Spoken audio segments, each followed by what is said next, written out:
Our neighbor Crosshair wanted to submit a deck profile to us, and I am so honored to show this. No matter how much archetypes look very similar to each other, they play very different from how you expect them to. Rezael Premium, that uses a little bit of the history support and finishes off the game with Chain Ranger Dragon, in comparison to our previous list that focused a lot more around Helheim. So now this is the other side of it, and hopefully you guys enjoy this as well.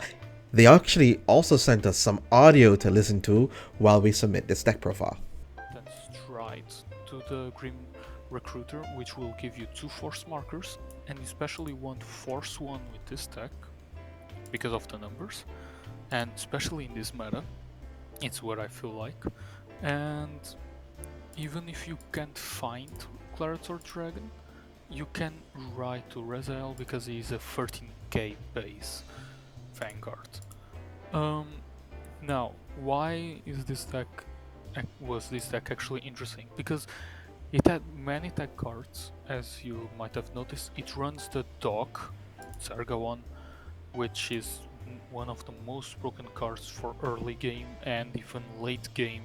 If your opponent doesn't have many cards on the field, it will work really well. With it having the skill of being able to retire itself, you look at the top 2 of your deck and it also is a 13k booster potentially. And this deck actually is really tanky, and even it can be extremely aggressive and tanky at the same time. The mulligan that you want to make is you want to try and find either Clarator Dragon or Rezael. You can, if you don't find both, it's fine, because you want to specially find at least one Ildona. With its skill being that you need to reveal the top 10 cards of your deck when you're on grade 1 to add a grade 2 or greater to your hand. Ildona himself is not a grade 3 in your deck, so sadly enough you can't add them, but it fulfills the conditions of having multiple grade 1s. So you need to at least have 2 grade 1s in the top 10 to add. You want to find any grade 1, at least 2 of them, 2 of the any grade 1s, but like the second one you wanted at least to be a naming. And if you find as well the promo grade 2, the wizard guy that I'm forgetting the name. The wizard promo that they're referring to is Mage of Famed Blades Cruciade. We had discussed this card a little bit in our previous profile. Discarding it from your hand to look at the top 5 for any utility grade 1s is nice, and since Idola is a grade 1, you can also add that to your hand, comboing through your deck and dumping cards into your graveyard that you can revive with Rezael. What you want to do is try and write any grade 1. It can be a Branwen, Karen, Abyssal Hole, or even a Serga one, and then use a name main to fetch you Dumpwood Dragon. Then with Dumpwood Dragon you fetch Blaster Dark and you have the write-up wool fixed. Another thing is you want to use the Ildona at maximum, so if you can use the maximum number of Ildonas at grade 1, it's really amazing, so you can just start filtering up your deck and getting pieces. The reason why I'm running the Undercover Girl is because even if you're in Rezael, you won't be able to use her. But if you stride up to any G unit that you have, except Messiah, she will work because you stop being only an Kitter card to start and being actually a Shadow Paladin card which she asks for, or even an Undercover card. She's really amazing to fetch any card in deck except Rezael's. The reason why I chose at least the blue OT is because like I prefer to fetch cards from drop back to my hand, especially heal triggers, so I can use more defensive with G cards, or even fetch a PG, or even a Strike Fodder, and the critical with the OT, just amazing. If I've seen it during the tournament, I didn't. 4 of those crits because the crit is the newest crit that got an errata, so it's when damage checked, it's a draw trigger, and the crit strike fodder. 3 of the grade 3 is heals because in this deck you can countercharge really well thanks to Karen, And with the draw trigger, I decided to run the draw PG because this format I actually needed more those type of PGs because of the huge numbers many decks can do. One thing I would swap in this deck in the future will be the Abyssal Hall, because I barely used in the BCS to the newest promo, the Great One, that allows you to, when put on Guardian Circle, remove a heal trigger from your drop zone, and you can choose one card from one Great One from your field and give it an intercept, and when it intercepts, at the end of that battle, it will return to your hand, which can retrieve you any piece that you want. Now, going to the G zone, as I said before, you run Grim Recruiter's Frame, so you can make the force markers. Another cool thing is with Grim Recruiter you can call Hiltona for free, which is really good. I decided to run two Dragabyss Luard because of its cost. So if they decide to damage deny you, you want to go to that, so you can build a board for free technically.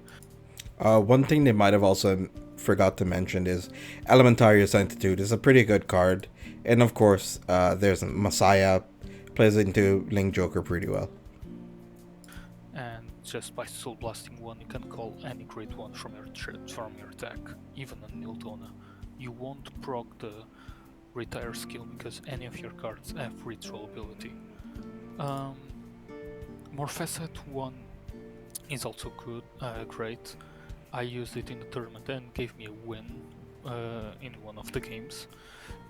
Crow is also another great card, especially if you're going against Link Joker. It will clean your own board and it will be able to give you another restand if used properly. So 6 drives, it's always great.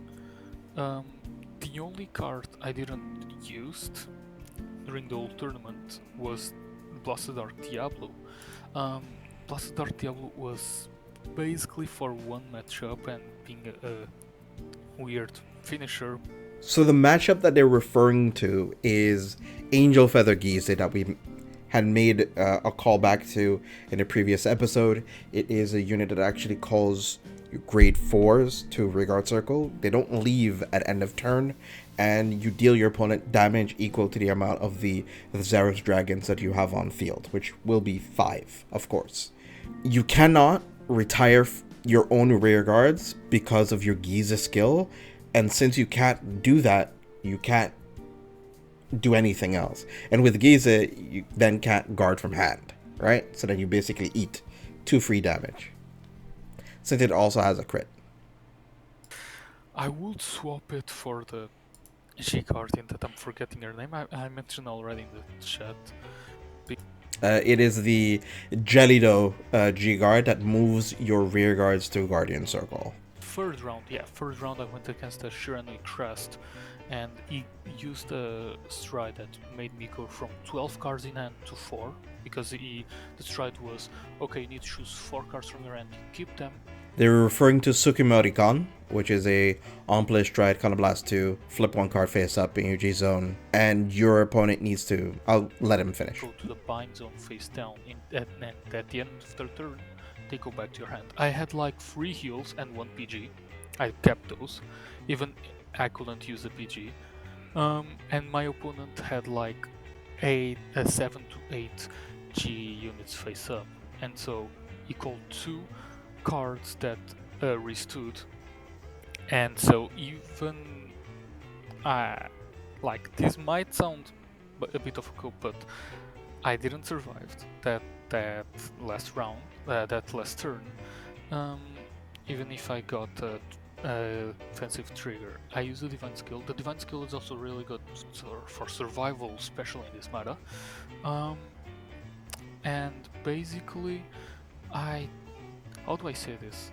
If you had that G card in, if I had that G card in, I could have drew a card, so I could proc my PG and just risk one attack and try to heal it. If that happened, my opponent said if I was able to survive that turn, I would have killed him next turn, because the next turn he would only have 3 cards in hand. And then off 2 cards. Well, I mean, we don't need our cards to keep, because since that part was already explained, let's head off to the combo section. Alright, and Cross has some combos for you guys. Alright, with this deck you can actually make many combos. Thanks for the search on your deck and call it from drop zone.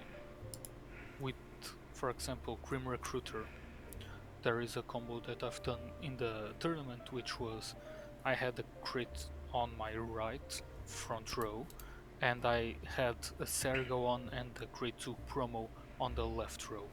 I first attacked with a promo and with a promo boosted by Sergo on to call a grade 1 from my deck, and the grade 1 from my deck that I decided to call was a Karen to refund the CB from the promo. Then I attacked with the crit while boosting with Karen, and attacked then with Grim Recruiter, sending the crit to the soul and drawing 1. After attacking with Grim Recruiter, I decided to call an Eldona, and with Eldona I retired both Karen and Sergo on to draw 2. All with this, basically it was technically only 1 CB. You just needed 1 CB and 1 Soul Blast to make this whole thing, and you end up drawing like 6 cards, counting with the triple drive. Then another combo that happened was that you can make is with Rezael on your Vanguard, and you just try to Chain Rancor and copy the Heart's ability. You can do the Divine Skill, but the Divine Skill is more for late game, when your deck is really compressed. And one of the combos that I like to do is having like at least the both rear guards row, both left row and right row are occupied. One with the Eldon in the front and the other row with the promo and another grade 1. Reminding, Eldona will have a grade 1 behind it as well. So on your left row you attack with Eldona without boosting, while on the right row you attack while boosting the promo to call another grade 1 from the deck. You can call anything at this point. Then you attack again with that grade 1 that you just called, not boosting again. Then you attack with your Chain Rancor. I advise having at least your whole back row with grade 1, so all of these attacks, they have to be guarded with 3 cards or more. So when you attack with Rezael, you can call to the front row again. You can call to the front row the grade 2 promo in front of the rear guard that didn't boost yet. And this would be another example that if we happen to have been playing the game and maybe resolved the grade 2 skill a couple of times by discarding it, we'd probably have another copy of it in our drop zone. So for ease of play, we'll just do it this way. So we call this, we would need 1 more damage for it, of course. So for ease of play, we'll go to 3 diamonds so that we can call a combination of grade 1 and another grade 1 from our drop zone, which would be possibly another copy of Idola in our drop zone. It counts itself as deck and drop as a grade 1. In the other one, in the other front row, you can call an Eldona for numbers. An Eldona, or even no, you have to actually call the Eldona. I would say Undercover, but they are both grade 2, so you can't call the Undercover Girl. So you have to call the Eldona or any other grade 1. Then you attack with Eldona, and then again with the grade 2 while being boosted, so you can call another grade 1 from the deck. This deck can make many attacks like I'm saying, and it will go fast in the deck. That's why you want to run those 4 G cards, so you can return 5 grade 1s back to the deck, and so you never deck out. if you have time, try this deck. I swear, this is hella funny. So before we head off, he also wanted to shout out some of his friends. Alright, and shout outs. So here's the interesting part of this whole deck.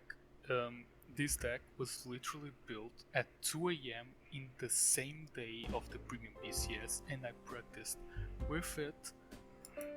I've had most of those moments as well as friends. You're having a couple cervezas. Don't Google that. Or just enjoying yourself with friends and just eating some snacks and stuff, and you're just chilling, and you just think of, oh my god, what if I built this deck? You just cook up something, you know? At like 3 a.m. after we were done building it. So I want to shout out to Renato Reis, the guy that helped me building this deck, to Spectre Wing, which is one of my teammates. Both of them are my teammates, of course, and they helped me building this deck, and to the whole other, like my brother and everyone. So like I practiced basically with them, and João Santos, which was the first victim of this deck. But yeah, this was something that even I wasn't expecting to bring. I want to thank you guys for tuning in and stopping on by. Shout out to Cross for making his top 32, and I do want to wish you guys a wonderful day. Be awesome, stay awesome, and if you like our content, like, share, comment, and subscribe. Take care.